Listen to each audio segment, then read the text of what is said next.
किसी गांव में एक गरीब किसान रहता था। एक बार उसे पैसों की बहुत आवश्यकता पड़ी तो वह गांव के महाजन के पास गया। महाजन भला आदमी था। उसने दया करके किसान को 1,000 रुपये दे दिए। किसान ने महाजन को रुपए लौटाने के लिए 1 साल की मोहलत मांगी।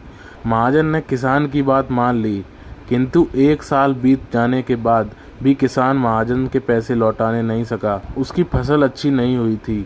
आखिरकार महाजन को मजबूरन उसके घर जाना पड़ा, लेकिन वहाँ वह किसान उसे नहीं मिला, किंतु किसान की छोटी लड़की वहाँ बैठी थी। महाजन ने उसी से तो पूछा, तुम्हारे पिताजी कहाँ हैं? लड़की बोली, पिताजी देवताओं का पानी रोकने गए हैं।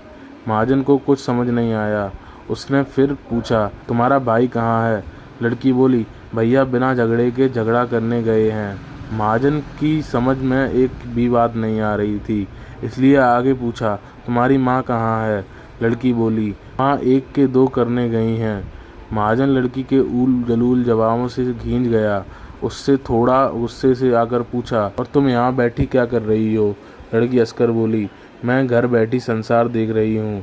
महाजन समझ गया कि लड़की उसकी किसी भी बात का सीधा जवाब नहीं देगी, इसलिए उसे अब इससे इन बातों का मतलब जानने के लिए प्यार से बतियाना पड़ेगा।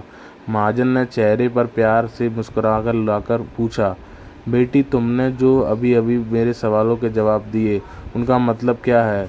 मैं तुम्हारी एक भी बात का मतलब नहीं समझ सका। तुम मुझसे सीधे सीधे उनका मतलब समझाओ।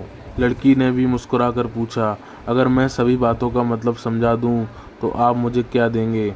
महाजन के मन में सारी बातों को जानने की तीव्र उत्कंठा जाग उठी थी। वह बोला, जो मांगोगी वही दूंगा।